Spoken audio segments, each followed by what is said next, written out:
What's going on, ladies and gentlemen, and welcome back to the Nerdwide podcast. This is going to be episode 146, what would you call this? The penultimate episode before the Oscars? Is that right? Awesome.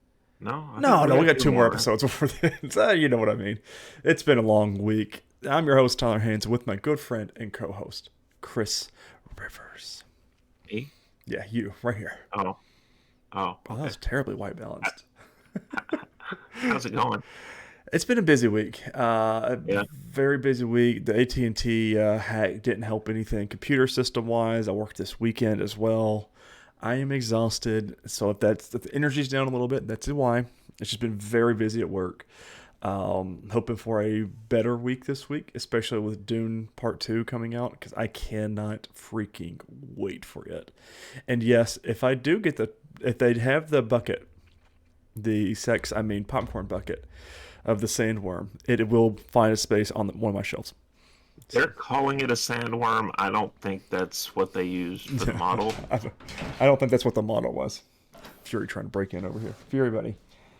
Fury. Dogs are funny, man. What about you, Chris? How was your week?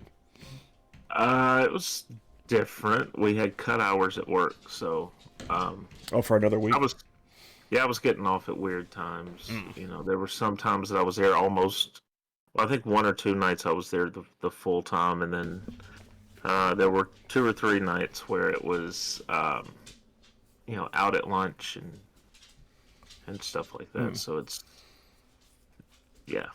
It does seem like a fun time. I would just like to know. I would almost rather them just say, "Hey, at the start of the week, these are your hours." Right. But we don't know till we walk in each day, for the most part. That was one of the things at the previous place where we met and worked. Was I hated when they did that, because there'd be some weeks we would come in and they would be like, "Oh, okay, we're reducing hours this week. We're all leaving early on Friday or Thursday or something like that." But then would do this almost the exact same thing and then start doing double time the week after. And I was like, I don't understand how that works. But no, people smarter and or dumber than me make those decisions, I guess. But probably a lot more of the latter than the former. Yeah. But what are you gonna do? Right. That's man. One of these days, I wish I could. No, never mind. Quick housekeeping before we get into this episode. We do have it's our season 1 finale for Agent Carter, and I also cleaned up some shows this week. I'm really excited to talk about. But quick housekeeping, don't forget to subscribe to our YouTube channel or the podcasting service of your choice. If you enjoy the show, make sure you give us a thumbs up on YouTube or give us a good rating, whatever podcasting app you do use. If you want to do more, you can always go to patreon.com/nerdwide. 3 different tiers for 3 different monthly subscription values. If you want to get the episode early, go to the earliest one. If you want to recommend things, that they're obviously up in the tier on Patreon. So that's the place to do it. Chris, I know a lot of our shows have been coming back, or a lot of your shows have been coming back on. How are you? Did you watch anything new TV-wise? Just some of the later episodes, or the newest episodes for like Young Sheldon and. Did you start Ghost yet? Blue Bloods and yeah, I have not. No, because I confess I was kind of stalling out. I'm behind on my YouTube stuff, so I've been trying to get caught up on it. I added a bunch of stuff too. Yeah. There is a channel out there called Locked On. That sounds familiar. I know that. Right? There's sports content, and they have a show for every franchise across pro sports, as well as college teams. Like they got one for Vanderbilt Athletics. They've got one for the Grizzlies and the Preds and Braves, and so I've added all that and been catching up on all that stuff. Yeah. Oh, did you see that they announced the NCAA? They've been announcing a whole lot of stuff for our game this past week. Oh, I'm so excited, man. Oh, finally the Commodores are going to be national champions. Relevant. Oh, I can't wait. That's going to be a game I'm going to lose a lot of time to, because it's coming out right before like the season starts and everything too. So it's just going to be like, I'll just be playing it. Because I know there have been times in the past where I've talked about Madden or the show, and you're like, yeah, I really need to play that, and then you This you one I'm know. really excited about because it's been a decade since we've Yeah, had one, and I'm just like Vanderbilt, I get to make them relevant. there So, you go. and did you see like every athlete that opts into it gets a free copy of the game, and I think it's like $300 or something like that. Yeah, I think it's 600. I think 600. So I'm like, yeah, that's I would be opting in. yeah, a bit better than nothing. Sure, you want to use my face and name and everything? Absolutely. I get a free game All right, and and I get 600. $600. It's at least 1 meal at McDonald's this day and age. Yeah. Um, so TV wise, I finished Reacher season 2. I know I talked about it earlier in the year, just kind of letting it build up some. Ended very, very well. I'm excited for season 3, potentially even coming out the end of this year. Apparently, it's called Dad TV, is what a lot of people are saying. So good at. Alan Richardson is just phenomenal, and I want to see him as Batman one day. Same thing for Percy Jackson and the Olympians. I watched it, read all the books. I think I've got some of the books up there on the shelf. You want to see Percy Jackson as Batman one day? No, no, no, no, no. So Oh, my Sobel, I forget the kid's first name. He was in one of the movies we watched with Ryan Reynolds on Netflix, in Mark Ruffalo. free guy? No, that was the video game one. What was this one? Anyways, it was the one with the time jumping, with him as a kid. Yeah. The Ryan Reynolds and then Mark Ruffalo was the dad or something like that. It, so that kid is Percy Jackson. He did a phenomenal job. I I think it don't was very remember the name good. of that movie. Avatar: The Last Airbender. We watched the first episode of it, of the live action. I like it. I don't see why a lot of people are griping about, but and then Love Is Blind season 8 is phenomenal. Probably the best season that they've done. And I love my trashy reality TV. So, Oh, but I know. ladies and gentlemen, that's why you're. Nah, that was one other thing. Oh, Ghost. I've been watching as well. But let's get to it. Let's talk about the penultimate episode of Agent Carter, season 1, episode 7, titled Snafu. Of course, we're going to worldgirlspop.com by Vanessa Ho to read our recaps. The events. Let's see. All right. We are once again in Russia 1943. It is wartime, and Evgenko is reading Dr. Faustus when he is asked by a surgeon to do his hypnosis thing on a private to calm him as his leg's getting amputated. You see the field hospital as he runs out of anesthetics, and the hypnosis thing does indeed work. Fast forward 3 years later, and Peggy's being interrogated by Sousa, who presents her with a wall of evidence about her betrayal of the SSR, and is quite angry over Peggy playing on their friendship. I loved the actor that played Sousa here. Very, very convincing as far as, like, you could tell he was hurt by everything that Peggy has done. And, I love it. Yeah. Peggy denies everything and says they got the wrong woman. There is now a trained assassin out there on the loose, and her strings are being pulled by someone else. We see Evgenko on the other side of the glass watching the interrogation. Thompson comes in to relay to Dooley that Agent Yao was killed in a car accident and questions the presence of Evgenko in the room. Dooley defends his presence, but Evgenko decides to wait in his office instead. Later, we alternate between Sousa, Thompson, and Dooley interrogating Peggy. Part of their questioning insinuates that she and Stark were involved together. Peggy finds that notion ludicrous and says that they almost had the assassin in her name as Dottie Underwood, but probably isn't going by that name anymore. We see Dottie in a baby store buying a baby pram for purposes unknown at this point. Jarvis comes to the SSR via the telephone operator's entrance. One of the operators, Rose, with gun at the ready, initially doesn't let him in, but when Jarvis says he has a signed confession from Howard Stark, the room goes completely silent. Jarvis tells Dooley, Sousa, and Thompson that Stark confessed to everything from faking the robbery of his own weapons to selling them and taking responsibility of the plant explosion. Jarvis was hoping this would clear Peggy's name, but Dooley isn't convinced and will only release Peggy once they get Stark, who apparently is on his way to Greenland. Oh, and Peggy officially gets fired from the SSR.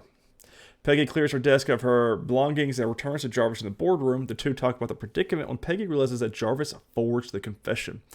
Meanwhile, in Dooley's office, the chief is talking to his wife to patch things up and thanks Evgenko for helping him with that. Back in the boardroom, Peggy and Jarvis are discussing plans to escape when Peggy notices that Evgenko is using Morse code on the window to signal someone in a building across the street. We see that as Dottie in the dentist's office again, writing down whatever Evgenko is saying. Peggy, too, is writing down the message. Jarvis, who could read Morse code, Let's see. Jarvis, who can read Morse code, let us know that it speaks of an evacuation within 90 minutes and that Leviathan is coming. Peggy tells Sousa, Thompson, and Dooley that Stark's confession's a fake and then admits everything. Peggy says she got away with her side mission because no one noticed her and she was invisible unless she had a file, coffee, or lunch for them. Peggy then tells the men of what she saw of Jenko doing, that he was communicating with someone across the street, but the men do not believe her. However, when Peggy shows them the vial of Steve's blood, this gets Thompson and Sousa to believe her, but Dooley isn't as convinced. But Dooley gets Thompson and Sousa to take some agents to check out the building across the way while he babysits Evgenko. When Dooley returns to the office, he asks Evgenko to close the window and notices the agents going into the building. Evgenko gets Dooley to talk about his family and what he would like to happen at the reconciliation with dinner. This conversation allows Dooley to be hypnotized once again.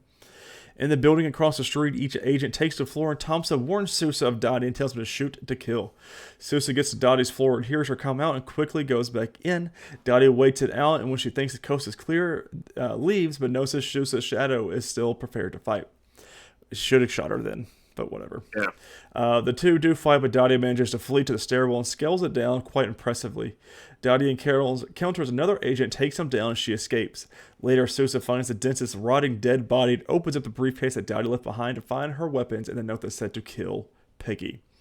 Very cool scene here. It was very spy, espionage kind of scene. Him finding the body with the flies everywhere was a really nice touch. So very Black Widow-like moves from Dottie. There's got to be something else there.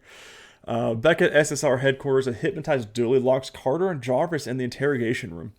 Dooley then takes Evgenko to the lab and blames the technicians for allowing Carter to steal one of Stark's weapons.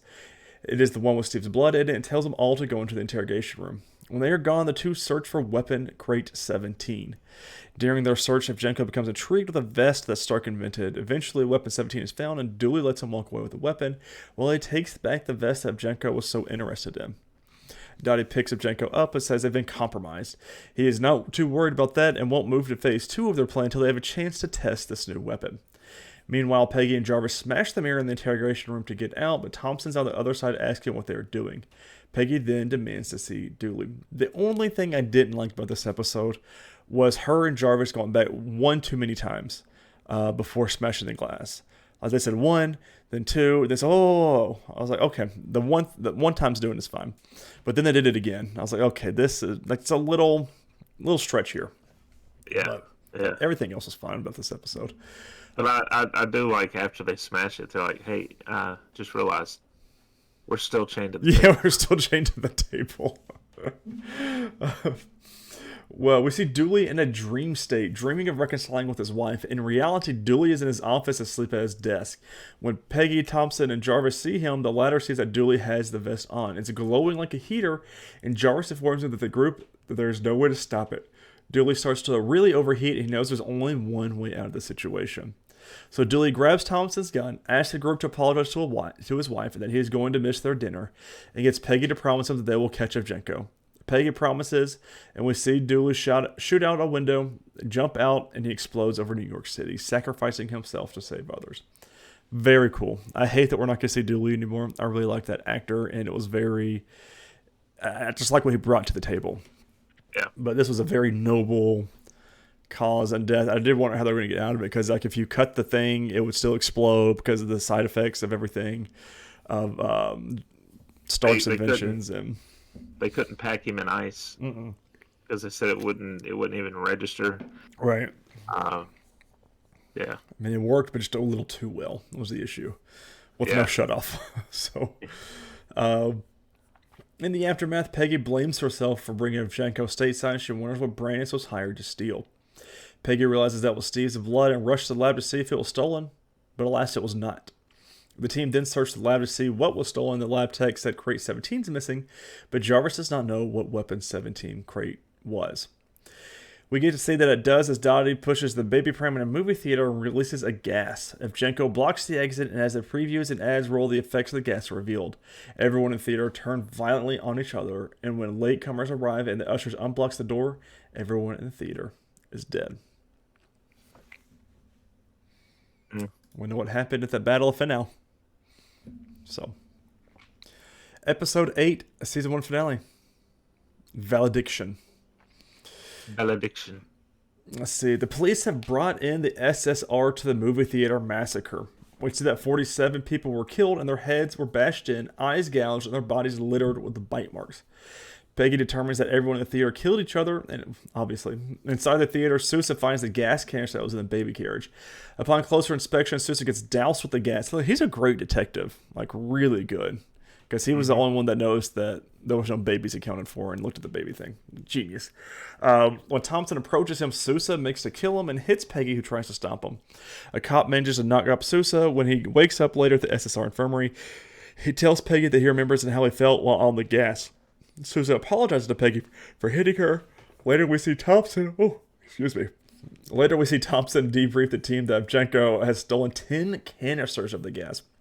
Enough to turn all of New York City into murderous fiends. Peggy stated Evgenko had a specific purpose for luring them to Russia and then being brought into the U.S. Starks comes into the SSR to state that Evgenko is after him. All of the SSR agents point their guns at Stark, and Jarvis is hilarious with his arms up in the air. Meanwhile, Dottie and Fenhoff, which is his name, are driving away when they're stopped by a cop for running a red light. Dottie adopts her innocent girl and a big city character and manages to get out of getting a ticket, which, of course it works. When the cop walks away, he hears the APB that describes Dottie and their getaway car. The cop turns to go, but alas, Dottie is there pointing a gun at the poor cop. In the interrogation room, Thompson blames Thompson blames Stark for Dooley's Krasinski and the movie theater deaths. Stark knows this, and that is why he came back. Stark offers information on the Battle of Fennel and how he was tasked to develop a gas called Midnight Oil that was supposed to help keep soldiers away because psychosis and murderous tendencies. General McGinnis took the gas and used it as a weapon, which he stole it. Another side effect of the gas is asphyxiation. Peggy surmises that's probably why Brandis and Greensuit had their voice boxes removed. Also, in Stark's files is one on Evgenko, and his real name is Fenhoff, a psychiatrist who specializes in hypnosis. Stark tells the agents of SSR that he wants to use himself as bait to lure out Fenhoff. At an airfield, Dottie deals with the mechanic there when Fenhoff hears a news report of Stark's return and how he is holding a press conference at City Hall. So the two head back to the city at once. Before heading to the press conference, Stark sees that the lab techs have been doing with his weapons. Peggy thinks Stark is bad for using himself as bait, but Stark needs to do this to atone for his sins. As they prepare, Stark stealthily steals back the vial of Steve's blood. In the lab, Peggy thinks he is mad for doing this. I'm sorry. Okay, Stark steals. Well, anyways.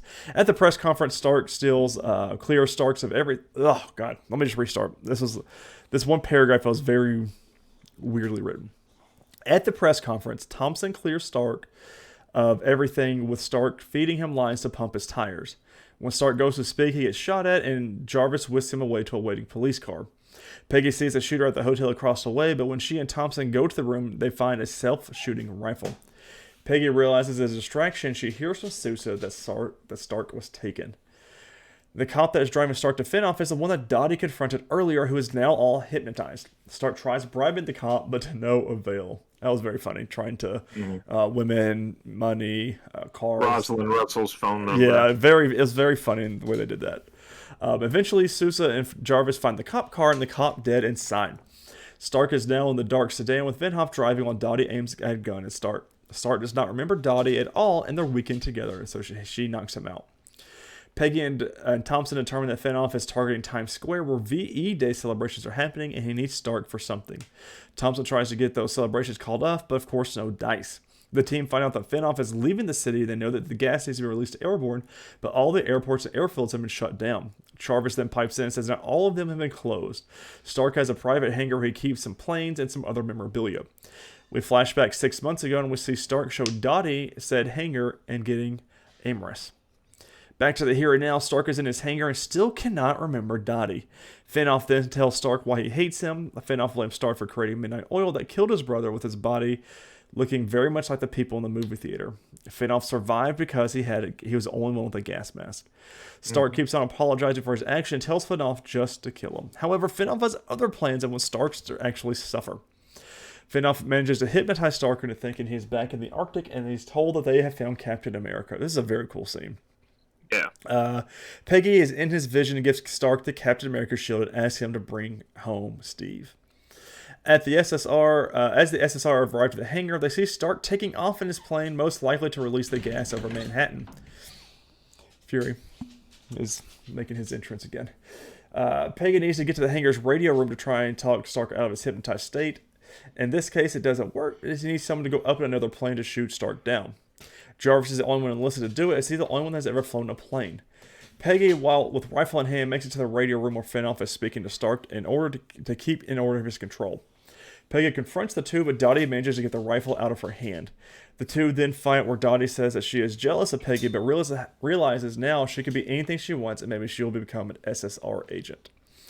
When Dottie says she is a bit disappointed that Peggy isn't a formidable opponent, Peggy manages to knock Dottie out the window onto a plane below.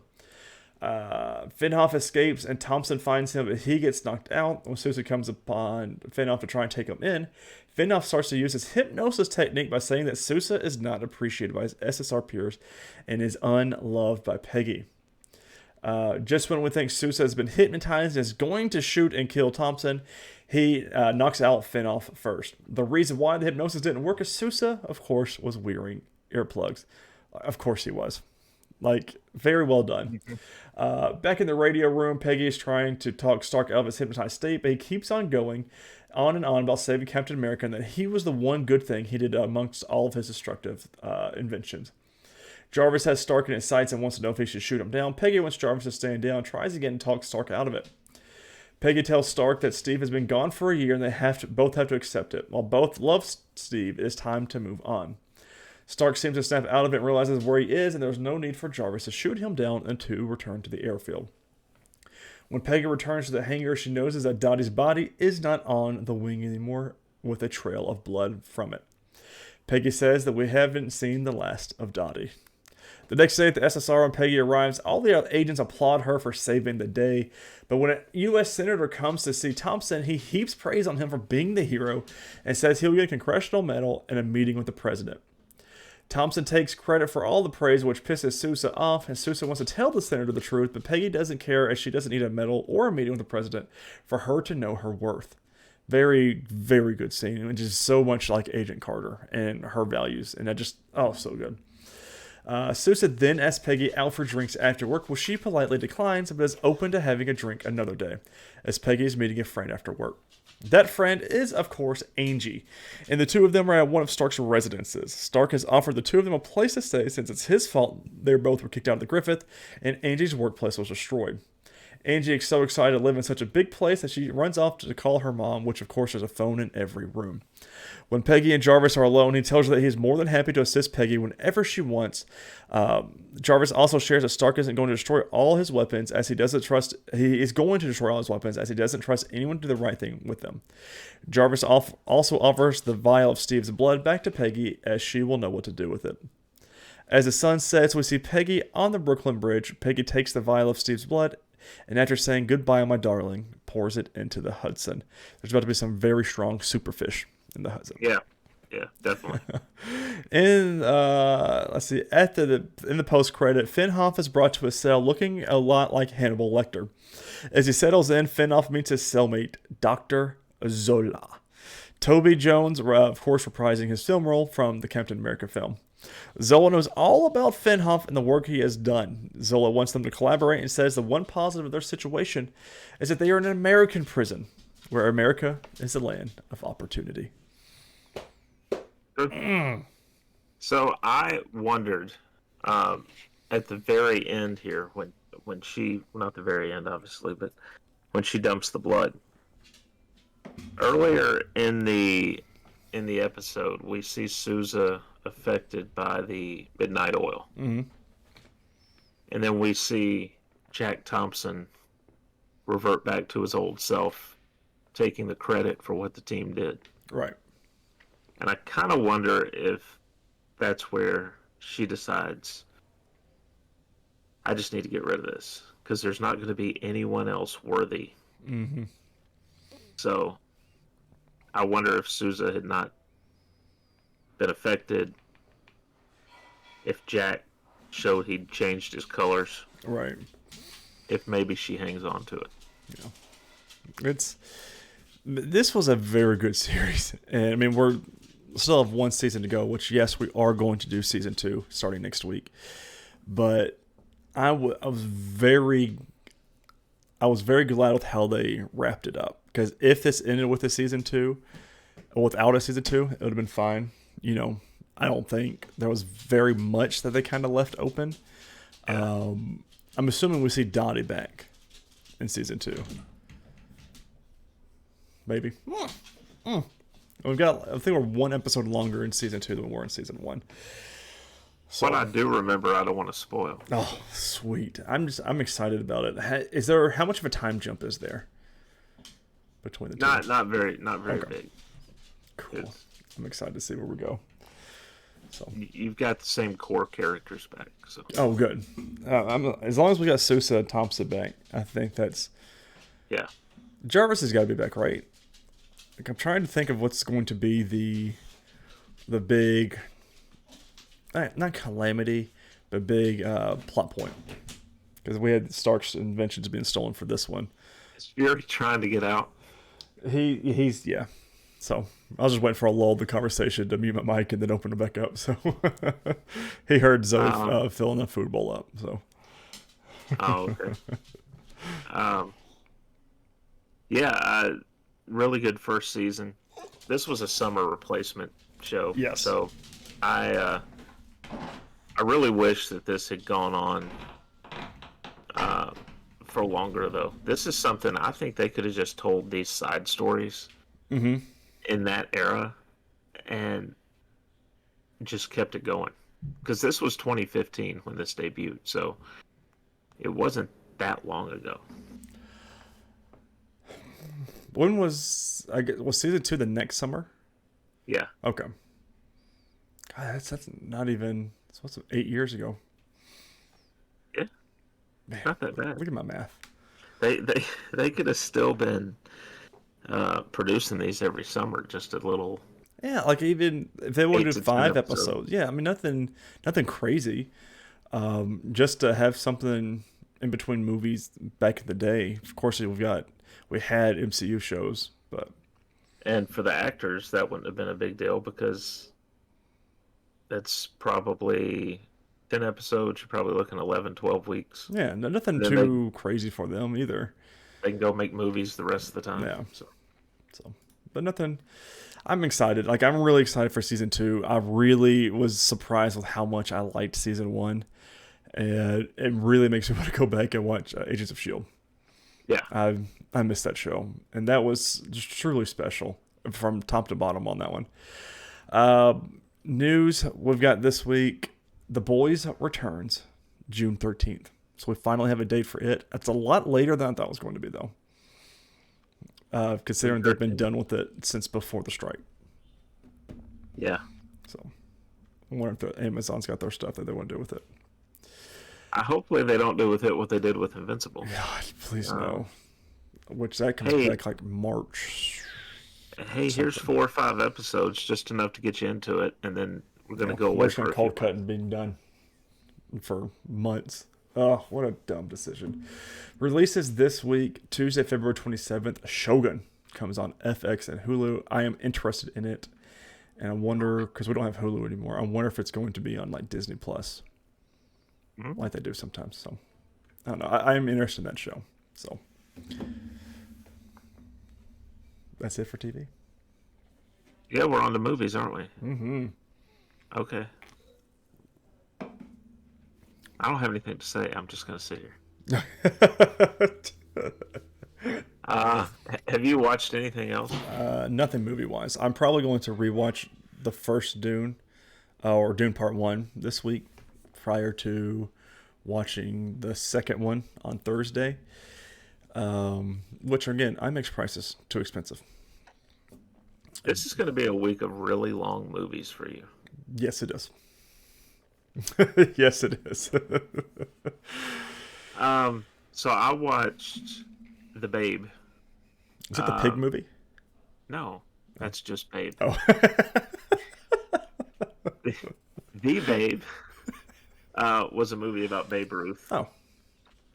Starred John Goodman as Babe Ruth back in '93, I think. I gave it 3 stars. Mm. Got got good cast and all. I had to really grade that one lower than I wanted to. It's entertaining, but there's a lot of stuff that's mixed up and just not Oh, factual, and yeah, I so don't that like when they do that. If you're gonna do no, something like a historical figure, you have to do factual stuff with it. You can't just. yeah, Mm-mm. they changed some things around, and I know they did it to make it more entertaining, but it's like, I'd be more entertained if I was watching something that was giving me factual information. Right, stuff that just nah. Yeah. All right, our movie this week was Killers of the Flower Moon, directed by Martin Scorsese, starring a bunch of people, but led by Leonardo DiCaprio, Robert De Niro, and Lily Gladstone. Um, Music by Robbie Robertson. In fact, this he passed away 2 months before the film came out. Mm. So this was his last collaboration with Martin Scorsese. Uh, the film had a budget of 200 million, a box office of 156.8 million. So box office was lower than the budget, but I think this was one of those that they only dropped it in theaters for a very limited time, and then they put it out on streaming. Yeah. Um, it's also 206 minutes, Yeah, it's a very, very long movie. I so mean, it's takes a minute to watch. It's 3 hours and 26 minutes. so, Um, the Let me say up front, I love the content, right? Um,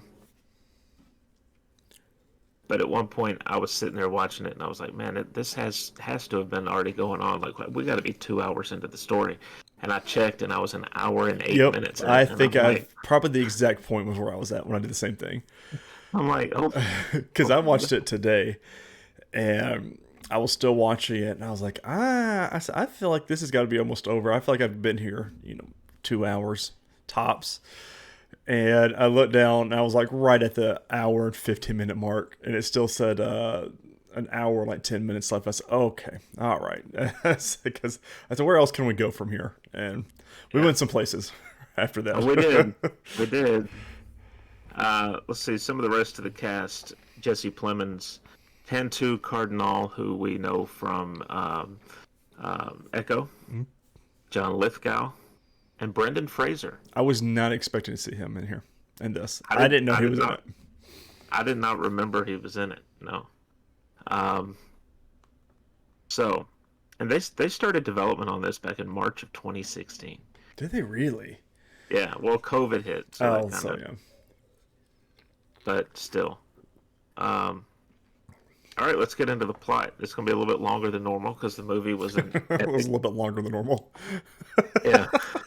Uh, Osage Nation elders bury a ceremonial pipe mourning their descendants' assimilation into white American society. Wandering through their Oklahoma reservation during the annual flower moon phenomenon of fields of blooms, several Osage find oil gushing from the ground. The tribe becomes wealthy as it retains mineral rights and members share in oil lease revenues, though law requires white court-appointed legal guardians to manage the money of full and half-blood members, assuming them incompetent. That has to be Yeah. one of the most insane things that, American history is very messed up, I think yeah, and that's yeah, putting it lightly. Let's just be they, honest. And they, yeah, they viewed just because they were Native Americans, they viewed them as incompetent to hmm take care of all this wealth. They seem to be doing pretty good to me. yeah, they look like they're doing fine. It's, So, and of course, the white people who put themselves in charge of it are skimming money off of them. So you know, leave it up to the white folks. hmm I can say that I'm white, so yeah, but everyone should say it because yeah, we because anyway. we got a lot of things wrong. Yeah. A lot of things. In 1919, Ernest Burkhart returns from World War One. This is Leo DiCaprio. to live with his brother Byron and Uncle William King Hale, who is played by De Niro, and on Hale's large reservation ranch. Hale, a reserve deputy sheriff and cattle rancher, poses as a friendly benefactor of the Osage, speaking their language and bestowing gifts. Ernest and Byron commit armed robbery against the Osage. Ernest meets Molly Kyle, which is Lily Gladstone's character, an Osage whose family owns oil head rights via his day job as a cab driver. A romance develops, and the two marry in an Osage ceremony. Over time, they raise 3 children. Hale secretly orders the contract killings of multiple wealthy Osage. He explains Ernest will inherit more head rights if more of Molly's family dies. Molly's diabetic, and her mother Lizzie is ill. After Molly's sister Minnie dies of a mysterious illness, Hale orders Byron to kill Molly's other sister, the rebellious Anna. Lizzie and the Osage Council blame the reservation's white residents and urge the tribe to fight back. And Anna gets this in a brutal way. We don't actually see it till toward the end. We see the effects of it, but we don't see toward the end till the court case what actually happens. They have to hold her up. She's drunk. Very sloshed. She likes her liquor. And of course, we find out too after the fact that she was pregnant. Probably at a stage where she wouldn't have known yet. Right. But they put a bullet in the top of her head. And in looking for the bullet, you see this part earlier in the movie, when they're trying to find the bullet, they first saw, and I mean saw, this is not anything motorized, it's a handsaw, cutting the top of her head off. Well, everybody, the whole town's just watching. Yeah, and Molly's sitting there hearing it. Right. It was very graphic, just hearing it too. And then we find out they also removed her face trying to find the bullet. So they just mutilated that body. Just poor girl's destroy her body. Molly later has a scene where she's crying, and she says that their ancestors won't recognize Anna when she gets to the afterlife because she has no face. It's just brutal. A newsreel of the 1921 Tulsa Race Massacre, in which white people destroyed a black community and killed numerous residents, causes further concern amongst the Osage that they could suffer similarly. Lizzie sees her ancestors welcome her to the afterlife as she dies. Hale orders Ernest to arrange the murder of Molly's last surviving sister, Rita, and her husband Bill. However, Ernest botches the assignment, and Hale paddles him inside a Masonic temple as punishment. It was very weird. That was very, very weird. So De Niro actually was hitting DiCaprio with this paddle. That seems like something they would do. He had some padding in there, so he wouldn't really feel it. But yeah, and I saw something where it said that it was very reminiscent of De Niro's scene in The Untouchables as Capone, where he has the baseball bat and he takes it to the back of the guy's head. Hale also orders Ernest to arrange the murder of Henry Roan, Molly's first husband, who suffers from depression and alcoholism. Since Hale's the local political boss and both the local sheriff and judges are in his pocket, no investigations are made. An Osage Nation representative seeking to lobby Congress is murdered in Washington, D.C., while private detective William J. Burns, who was discreetly hired by Molly, is attacked by Ernest and Byron, who run him off the reservation. Hale again orders Ernest to murder Rita and Bill, this time by having criminal A.C. Kirby blow up their house. As the last surviving member of her family, Molly inherits their head rights. Despite her illness, she travels to Washington with an Osage delegation and asks President Calvin Coolidge for help. Because of this, Hale orders Ernest to poison Molly's insulin to slow her down. Molly's condition worsens, and Ernest exhibits similar symptoms after ingesting the poison himself. Yeah, it's almost... He's feeling really guilty about what he's doing. And so he dumps the last of one of the vials into his drink and drinks it, and it doesn't do the intended thing, which is probably a bad thing because this dude needed to go. Right. But, I mean, he was just as guilty as Hale. I mean, in a lot of this. Yeah. I mean, of course, he did do some of the things, but Hale is really the big bad here. And I knew from the beginning that he was, not going to be a good guy.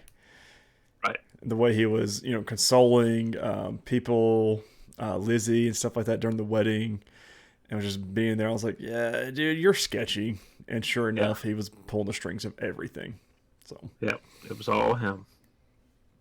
Due to Molly's lobbying, the Bureau of Investigation sends agent Thomas Bruce White Sr. and assistants to investigate. They quickly discover the truth. Hale tries to cover his tracks by murdering his own hitmen, including AC, but White arrests Hale and Ernest. While Ernest is being interrogated, two agents are sent to question Molly and find her near death. It also looked like when they got her there, he apparently had not done a good job of injecting her because it looked like she had an infection on her leg. yeah. Um, they rush her to the hospital where the doctors discover she has been repeatedly poisoned and quickly notify White and the other agents. Molly recovers under the care of the staff. White persuades Ernest to confess and turns state's evidence against his uncle, W.S. Hamilton. Hale's attorney tries to convince Ernest to claim he was tortured and recant. However, after one of his daughters dies of whooping cough, Ernest testifies against his uncle, wanting to be around for his remaining family.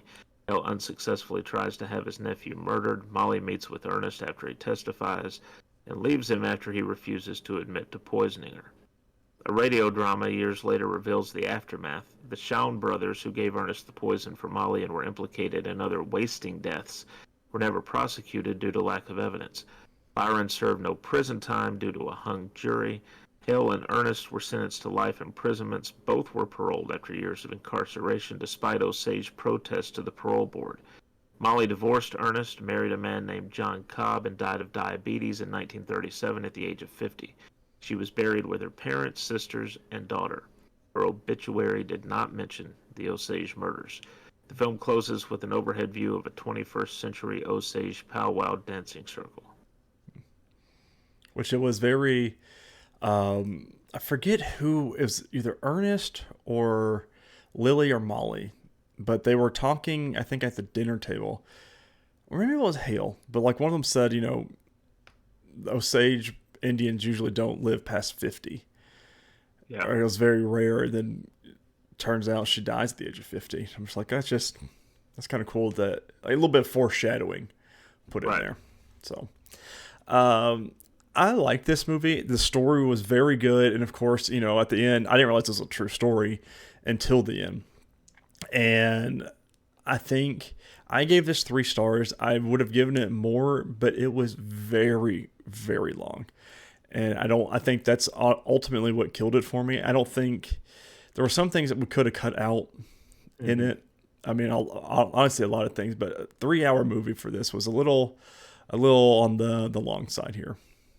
So, but like where it's like perfect contrast to Oppenheimer last week, where it was almost the same length. I think there might have been like a couple minutes difference, but did not feel that long at all with Oppenheimer. Like everything moved very fast. It was very like it held your attention the whole time. Whereas with this one, like you and I both said, we're like, okay, I felt we're coming towards the end, and we were only an hour into the movie, and just Right. I don't like movies like that do that to me. Yeah, Oppenheimer was cut differently. It had a lot of short Yes. sequences, jumping. This didn't. This really sits with a lot of the scenes, and I gave it 4.5. 4.5. This would have been 5 had it been shorter. Yeah. Like that was the big knock for me, was that this was just not.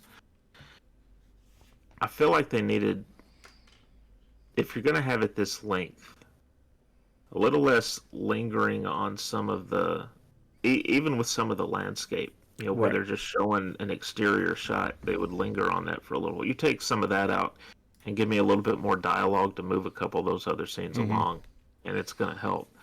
Um, but I did read, I think I was going through the IMDb trivia, that the one of the movies that was used by Scorsese as a template for the pacing of this was Midsummer.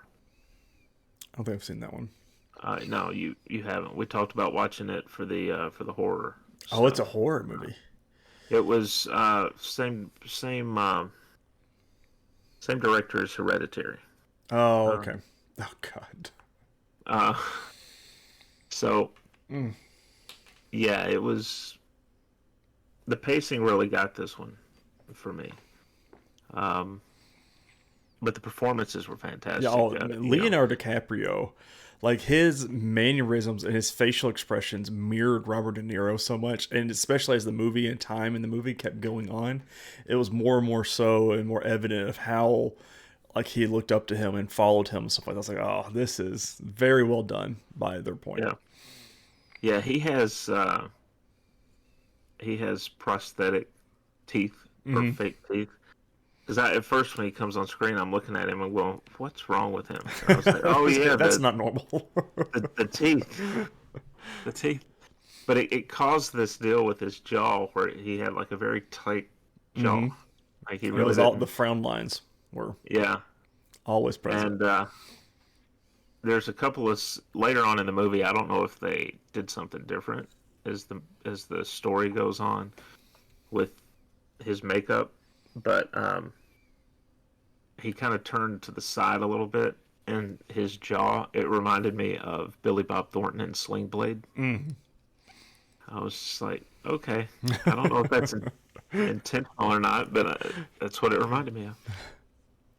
Uh, Next week we have Anatomy of a Fall, which is currently $6 on Prime if you want to rent it. And I think we already know that the next week Mhm. the plan right now is Poor Things. Because I don't think anything else is, unfortunately. Oh, that's what I meant to say. Yes, if I watched any movies, I watched the SAG Awards last night on Netflix. Uh-huh. I know we talked about it beforehand, but one of my favorite awards ceremonies, one because of zero commercials and how they justified that and like resetting Zero. things was that they had someone interviewing the winners and talking about their, just talking about life in general and stuff like that. And it was very well done. I think it's going to be a inclination of things to come. I was sending you pictures last night telling you about some of the winners. Oppenheimer, of course, won Best Cast, which is, I guess, their biggest award. And seeing scenes from movies that we've watched that are up for Oscars and stuff like that, I mean, this is going to be a good year. Like this is going to be a really good year for the Oscars. I do think Oppenheimer is going to net a lot of awards just because of what it was and what a piece it was. But we'll see. I think Cillian Murphy is going to get best male lead because he swept it all up. The Oscar's the only one he doesn't have now for his role. So I can't wait. It's gonna be good. Of all the movies that we've watched, I don't think there's one that we've seen that if it won Best Picture, I would sit there and think, why did they vote for that? The only one was Past Lives for me. Everything Yeah, else, though, I am like, okay, I understand.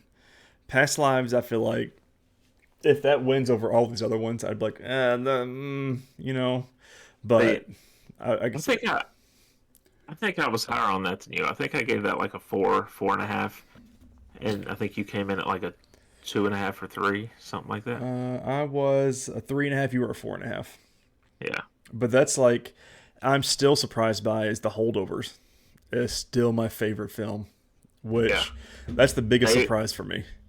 and a member of their cast won an award Yes. last night. I forget. I'm gonna go find her because she had a beautiful speech and everything. Holdovers cast. Davine Joy Randolph, Hmm. and she won best female lead in a drama, and very good. Like I want Paul Giamatti to win something. I don't think he's going to, because the actors are stacked against him. So A lot of competition. yeah. A lot of competition. On to our news, which we don't always have these days, but hey, we've got some now. Um, Actually, I think yeah, real quick, this is sort of off the cuff. I'm not going to read an article here or anything. Um, just something I sent you. Um, IGN has an article up about Ryan Dinsdale. Oh, yep. Mark Wahlberg has been told to prep for Uncharted 2. They told him start growing your mustache. Yeah, I'm excited. We both enjoyed that movie, and Yeah. I'm excited for a second one, which, I mean, they've got several games to go off of if they wanted to, which they do kind of follow the source material, but not really. But Right. I'm ready for it. Oh, bring it on. Oh, did you see? I meant to send you this. Pedro Pascal has officially made a group text with his Fantastic Four castmates, and they've already got a group chat going that Pedro made. I was like, of course he did. So our main news article comes from IGN as well, from Adele Anchor's Range. Avengers: The Kang Dynasty reportedly getting a new title. Marvel Studios is reportedly changing the title of Avengers: The Kang Dynasty to remove the character's name entirely as the fifth Avengers film gets retooled behind the scenes. According to The Hollywood Reporter, Avengers 5 will no longer be titled The Kang Dynasty. Sources claim Marvel was making moves to minimize the character before Jonathan Majors' conviction and subsequent firing because the Kang-heavy Ant-Man and the Wasp: Quantumania underperformed at the box office. Marvel cut ties with Majors swiftly after he was found guilty of one count of assault and one count of harassment on December the 18th. At the time, Disney didn't reveal whether they would recast Kang, who Majors portrayed in the MCU, or whether they would pivot away from the character and move in a different direction. The MCU introduced Kang the Conqueror as a massive threat in Loki's Season 1 finale before he served a crucial role in Quantumania, the first movie of Phase 5. His appearances were seemingly building up to Avengers: The Kang Dynasty, which would no doubt focus on Kang as the franchise's new Thanos-level enemy. The latest report reveals more about the plans for the next Avengers movies, the now untitled Avengers 5 due out in 2026, and its sequel Avengers: Secret Wars slated for 2027, noting Marvel is working on rewriting those stories, which will now either minimize the Kang character or excise him entirely. Here's an interesting note. Variety previously reported following Major's arrest, Marvel execs were considering pivoting from Kang to Doctor Doom. The sovereign monarch of Latveria has been one of the Marvel Universe's most dangerous and prolific villains since his debut in 1962, and he might be showing up in the MCU very soon. We're only getting one MCU movie in 2024, the newly titled Deadpool and Wolverine, which is releasing in theaters on July 26th as part of Phase 5 of the MCU. The film looks to be setting up Avengers: Secret Wars and even dropped a small Easter egg in the trailer in the form of one of Marvel's top-selling comic books. Yeah, I mean, I think it's also safe to say that we're gonna get Ryan Reynolds as Deadpool and Hugh Jackman as Wolverine in Secret Wars. Yeah, I think that's a given at this point. So, I'm okay with them doing this, which I've got Yeah. no problem with. But like, and they easily can see. I don't know why like they're struggling so hard with it because this is spoilers for Loki season 2 finale. But with the TVA, that's just all they do is handling Kang variants now. Mhm. That's how you easily write that off. They say, oh, Yeah. Earth 616 already took care of one of the variants, or Timeline 616, whatever they called it. And that's what their whole job is. Sylvie does. That's what the whole TVA does. I'm like, that's how you write that off. I don't understand how hard that is to be. I gave them kind of the benefit of the doubt when they announced Kang initially because they do such a good job at building up Mm-hmm. their characters. But he's not a household name. No. And I feel like Doom makes more sense because he's more closely tied to the Fantastic Four. And then you can reintroduce now Kang after we've established the Fantastic Four. Right. And then you can set him up as a big bad in the future. Well, you could even. I really wish they would have had Galactus as our next big bad. This is just me personally. because that's more of a huge threat. You bring in the Eternals, them off in space. The Guardians, you bring them back because everyone's in space. They hear about the Galactus, the World Destroyer, or the World Swallower and everything. So I mean, You get Silver Surfer yep. that way. That's how you introduce the Surfer. That's how you connect Fantastic Four to it. I mean, I feel like that's easy, but Galactus is the enemy for the Fantastic Four movie. You could set up. You could use Doom. He's the Earthbound threat, right? And then you can do Galactus. Then you could do Kang down the line. They don't have to give us those in any certain order. And of course, as we go, you're going to have other threats. Once they establish the X-Men, we're going to get Magneto and the Brotherhood of Evil, and we're going to get all the... I mean, there's a whole lot you could do here. Yeah. But what do we know? Again, not Marvel executives or Disney executives here. Though if they want to offer us positions... I mean, I will not say no. I'm just going to flat out go ahead and say. I do need fair compensation, though. Right. I mean, compared to what I'm making now, though, anything's, So. Releases this week. There's only one, March 1st. Some movie no one's ever heard of called Dune Part 2. Oh, I cannot wait. Oh, my God. I'm so excited. Oh, it's going to be so good. If you're one of the lucky people willing to splurge, there are the sex bucks out of the popcorn bucket. Extra butter. Yeah.